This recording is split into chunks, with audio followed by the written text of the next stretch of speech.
Hey everybody, so we're aware that I'm an idiot and I tend to forget my camera and all the important moments of my life. And right now is one of those moments, which is why this is being shot on an iPhone currently. However, that doesn't detract from the fact that today is probably the biggest video we've ever put out on this channel. Now, usually when we do a statue unboxing, we're being sponsored by one manufacturer or one store. Yeah, that's right. Today we have a very familiar face to the page. Harmmy Anime. However, Harmmy Anime aren't the only people sponsoring today's video. You see, Harmmy Anime is sponsoring today's video, but also Jinmei Studios is sponsoring today's video. Jinmei Studios is one of the largest manufacturers of anime statues on Earth, and they do incredible work. But it's been a long time since I showed you guys the inside of Harmmy, and they got a lot of new stuff, so I want to show you. Obviously, we still have our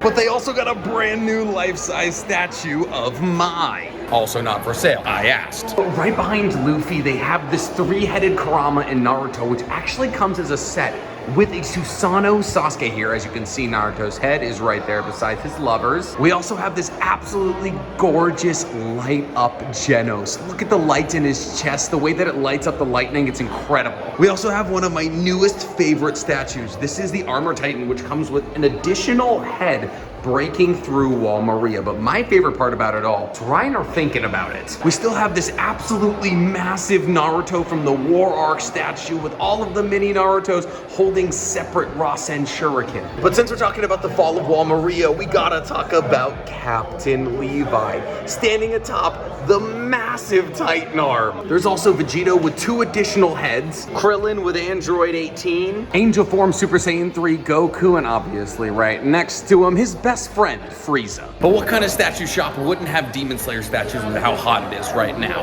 And luckily for you, Harmy's got plenty. We have Rengoku standing atop the Mugen train. We have Lady Tamayo using her blood demon art. We have Mushiro Tokido absolutely enveloping himself in mist. We have Shinobu up here covered in butterflies, but my personal favorite out of all of them is Muzan, standing, well, with Muzan. See, this is male Muzan, but behind him stands his female version, which I think is incredible. We also have this absolutely incredible power statue, a young Goku using the Kamehameha wave for the first time. We have Urza Scarlet down here in her samurai outfit, Happy included, obviously. But now we should talk about one of my favorite statues that they just got. A very, and I mean very, realistic Tsunade. And you know, of course, Gaara is here as well. See, I've wanted a Gaara statue for a long time because always the detail on the sand from Shukaku is so incredible. But if you guys follow my TikTok, you know that recently I've been doing my first ever watch through of Peak Piece, aka One Piece. And when it comes to One Piece statues, Harmmy is unrivaled. Look at Ace, look at Sanji, look at Zoro. They even have the collection of all of the devil fruits. Look at these, they're incredibly detailed. But when it comes to One Piece statues that Harmmy has right now, I don't think anything even comes close to this Sengoku using his Buddha form. This thing is literally massive and so incredibly detailed. And fun fact about this statue, well, it's coming home with me. I feel like it's genuinely hard to put into scale how large this Sengoku statue is. This is the box, and it weighs about 100 pounds. But enough about the box. Let's get this thing home and let's get it unboxed. Got the statue in the trunk, got it home. It only weighs 43 kilograms. For my American watchers, that's like 95-ish pounds. It's now a couple of days later because I've been hilariously busy and getting this thing up the stairs of my house, well, basically injured Dorothy. I didn't make her do it alone, if that's what you're thinking. Obviously, I was also carrying it, but she strained her wrist while getting this up here. So this has been the most blood that's ever gone into a statue, which means you better like this video because my girlfriend got hurt making it. As for the video itself, I've realized that my office isn't truly optimal for doing unboxings, even though it does look very cool because I have everything behind me. But fortunately for me, I also live with another content creator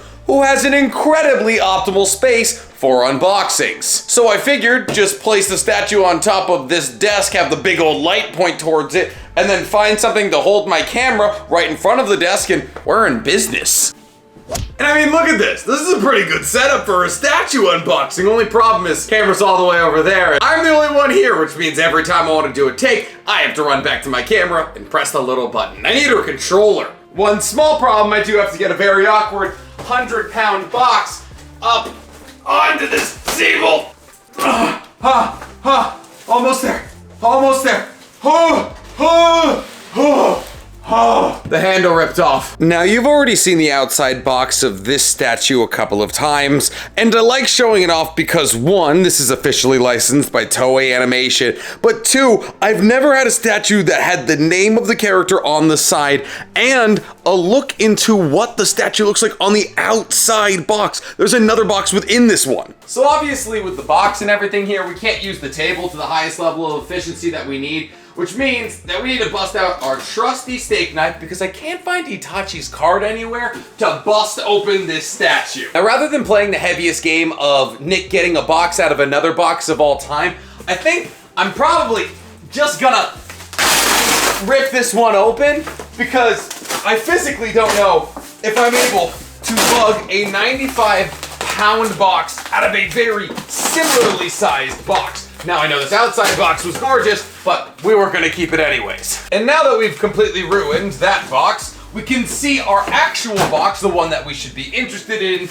right about here. The problem is, still have cardboard below it, so I think I'm just gonna try and do a little, we got some technical difficulties. Okay, so that was significantly harder than I wanted it to be or it needed to be, but we got the box out. Now, of all the boxes I've received with my statues, I gotta say, this one is probably the coolest. Besides the fact that it is absolutely dauntingly massive, we also have Sengoku's names on both sides here. We have the One Piece licensing stamp right there, and then obviously we have a look into what our statue is gonna look like when it's built. Unfortunately for us, there's still another box, and there's still something within that box, so it's now time for everyone's second favorite part of the video. Nick gets styrofoam everywhere. Oh no, this isn't my office, she's gonna know. And whatever, we'll cross that bridge when we get to it. So get this flap open up. Wow, okay, so we've been given, just like with our other One Piece statue, assembly instructions, which is actually incredibly useful because, let's be real, I'm not necessarily good at this. But we've also been given a letter that's sealed with wax and Jinmei Palace gloves. I'm assuming these are so when we build it, we don't get it dirty or anything, but I mean, it's mine, so I'm not gonna wear them, but I do wanna know what's in this envelope. I'm gonna be real with you, I've never cracked a wax seal before. That is very satisfying. Sengoku artist proof. Look at this. This is incredible. So this is its certificate of authenticity. But this isn't like your standard certificate of authenticity. This is sent by One Piece and Oda to say that this statue was officially licensed by One Piece. I genuinely can't put into words how little I'm looking forward to pulling this styrofoam out of this box. Mind you, it weighs 100 pounds. I've learned in my months of practice the best way to do this is turn it on its side, get your feet on the cardboard, and pull. So while we may be in a different location, sometimes the results are exactly the same. Uh-oh, oh God, I kicked a hole in the side of the cardboard. All right, that was actually easier than I thought it was gonna be. And we're separate. Another thing I've never seen on a statue before is on the styrofoam, there's a picture of the statue. But enough talking about the boxes, let's get to seeing the pieces. Oh, come on. Oh my God, those were on there. By the way, that's how you can tell when a statue you just purchased is genuinely expensive. If it's got Velcro straps holding like a styrofoam chest, yeah, you got a good one. Time for the moment of truth. La-titty-da-titty. Oh my God, that's a big piece. Now, obviously, this is the Buddha cape, this is Sengoku's cape, and then there's a bunch of other pieces, but none of these is the base, so we're gonna have to go another layer down. So now that we're another layer down, we see our base, which is jaw-droppingly huge. My hand for scale, I have large hands. So let's don our Jinmei Palace gloves and, well, get to building. Oh!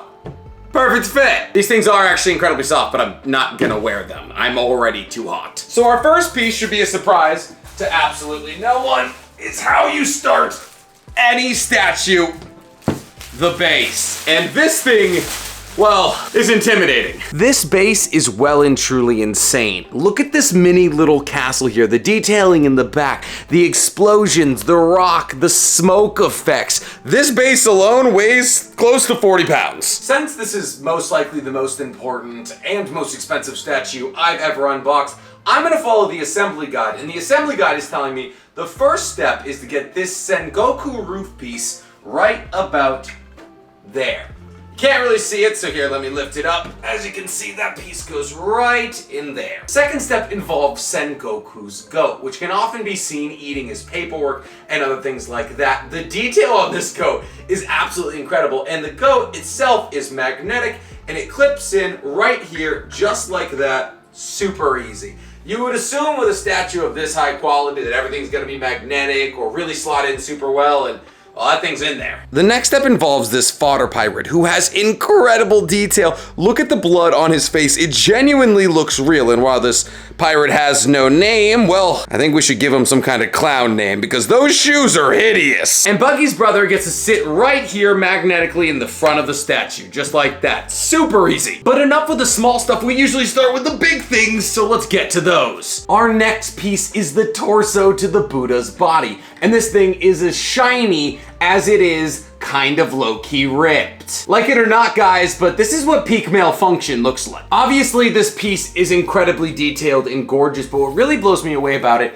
is the peg. See, your usual anime peg isn't gonna be metal, but this one absolutely is. And it has those little like pressure nodes that snap into place for you. I've never seen that before. Let's go ahead and get this piece slotted right where it belongs. That is not how that works. It slots like this. I'm dumb. I literally have an assembly guide next to me. There we go. Oh my goodness, this thing is the size of my head. Up next, we have to put the biggest piece of this statue on, and the biggest piece of this statue is none other than, oh God, it's so heavy, the Buddha's cape. The Buddha's cape, mind you, is large enough to be a chest plate for me. Look at the size of this thing. I could literally use it as a bulletproof vest. It also has the kanji for liberty on it, just like all of the Navy admirals. So let's go ahead and get this absolute massive piece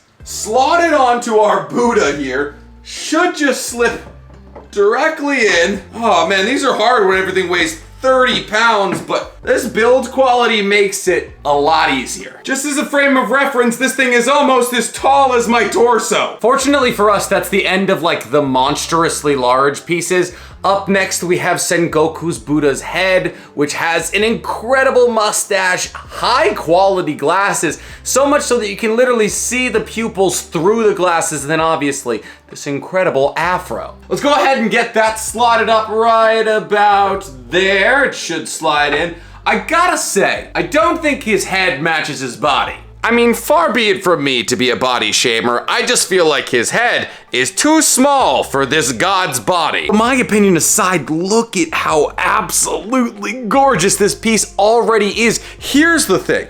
You could stop right here and this would still probably be one of the biggest and most detailed statues I own, but we have so much more to add to this. And just because I am literally in awe of this cape, I need to give you guys a 360 on it. Look at the flow and the sheer size of it. It is quite literally massive. But since we're talking about this awe-inspiring cape, we have to add a couple of details to it, like these tassels. Look at this resin. If I wasn't touching it, I would think this was fabric and real ropes. Now these both click into the shoulders here. Now which one clicks into which, I guess we'll find out here in a second. That one clicks in right there, and then this one clicks in right there, which adds even more dimension to what was already a dimension-packed statue. Up next, we have this crumbling stone column with a cannonball attached to it. And honestly, this thing would be either a pretty good hammer or a pretty good melee weapon. It clicks in right here.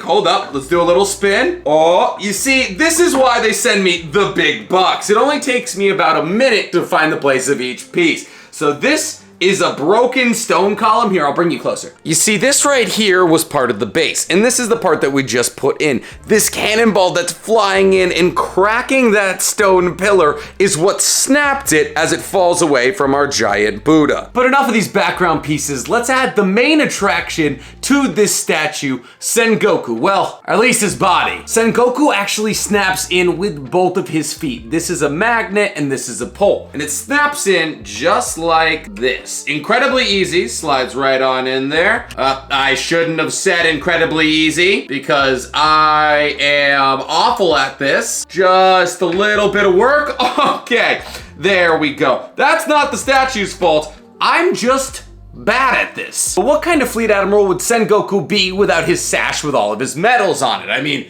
how else are people gonna know he's in charge of the Navy? So we just gotta slip that over his body, clip it in there, and easy as that. Maybe I am good at this. And just like with the medals, what kind of fleet admiral would he be without his cape? And I mean, obviously he has to match his Buddha. And just like with his Buddha, even though it's not nearly as big as his Buddha's, the detailing is incredible. The shadows cast by the ripples over the marine lettering, absolutely gorgeous. That slides in with a peg right there, and we are good. However, since obviously Sengoku's Buddha is based off of him, he also needs tassels. Tassels that, once again, look as though they're made of fabric in real rope. But unlike Sengoku's Buddha, there's extra sleeves here. So we just gotta clip these extra sleeves in right here, and they're both magnetic, which is incredible, and it makes it easy even for somebody like me. Wait, you literally can't make this up. I somehow didn't see these. The Buddha also has extra sleeves. So let's go ahead and get the Buddha his sleeves, even though I doubt a man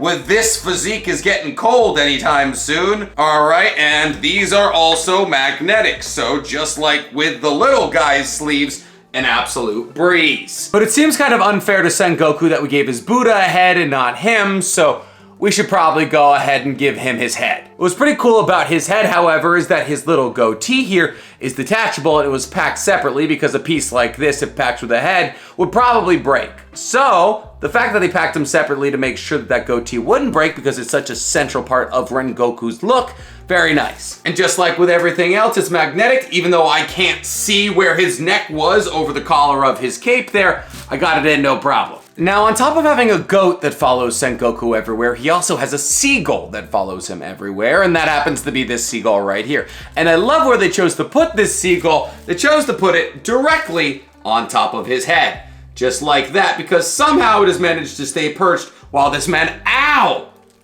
kicks his way through a wall. Oh, that hurt. Now, all that's left to do is to place this anchor on there. And what's crazy is the anchor comes with an actual chain. This is a real metal chain connected to a resin anchor. The anchor clicks in right about there. And I guess, I don't know, we can just hang the chain right there. I don't really know what to do with this chain. We're gonna, yeah, that works. But with the statue built in its entirety, and I'm gonna give you a closer look in a second, we now need to talk about the certificate of authenticity that I received. It's an actual plaque, and this actual plaque, which has the statue printed on it, is printed on 24 karat gold. I wish I was kidding. This entire plaque you see right here is 24 karat gold. I think I'm starting to understand why they gave me gloves. But enough about plaques and small details. We need to talk about this statue and how it most likely is the most awe-inspiring statue I've ever built. A little detail I didn't show you guys is that I actually also received these little cannon barrels, and these little cannon barrels snap in here like this, magnetically, to make little cannon wells in the base here. And honestly, I knew this statue was gonna be awe-inspiring when I looked at the detail of one of these minor players in the grand scheme of this entire statue, this absolute fodder pirate, because he's got blood and highly detailed scrapes and musculature all over him. And yet, it's such a minor piece to what is such a magnificent statue. Truly, when you gaze upon Sengoku's face and then you look at the giant Buddha in the background and the explosions and the smoke and all of that, you start to understand the true scale of this piece. Even when looked at from behind, this statue is intimidating. This cape is single-handedly the largest single piece I've ever built on a statue. But this statue isn't all about the big pieces. It also shines with its small details, like this little cannonball knocking down this stone pillar. Arguably, it might be one of my favorite parts of this entire statue. Or this small rusted anchor with its real metal chain as it casts down over the Sengoku sign. This statue is well and truly the most exquisite and detailed in my entire collection. And you could say the same for its certificate of authenticity. And I know exactly where I'm gonna put it. There could be absolutely no other place other than directly next to Luffy and his bounty Bounce Man. Honestly, if you look at these two statues next to each other, you would think this is an anime that has stands. We have Luffy here with Bounce Man behind him, and then we have Sengoku with his Buddha behind him. So like, is this a JoJo's reference? Unfortunately, Sengoku did have to take Datara's spot now, so now he lives with Vegeta. Thank you guys for checking in for this week's episode of Hammer's Collection. I appreciate it so much. And do not forget, guys, today's episode was sponsored by Harmmy Anime. Harmmy Anime has not one, but two separate websites where you can buy gorgeous statues like this one. And if you want to keep up to date with what they have in stock, go ahead and follow them on Instagram. Or if you guys are in California, they have a physical location in the Santa Anita Mall in Arcadia. Also, guys, don't forget that this statue was also set with the collaboration of Jinmei Palace. Jinmei Palace are one of the finest manufacturers of statues on Earth, and after seeing this one, well, that's a hard claim to argue with. Once again, thank you guys so much, and please, guys, for me, like this video, subscribe to the page, and hit that noti bell.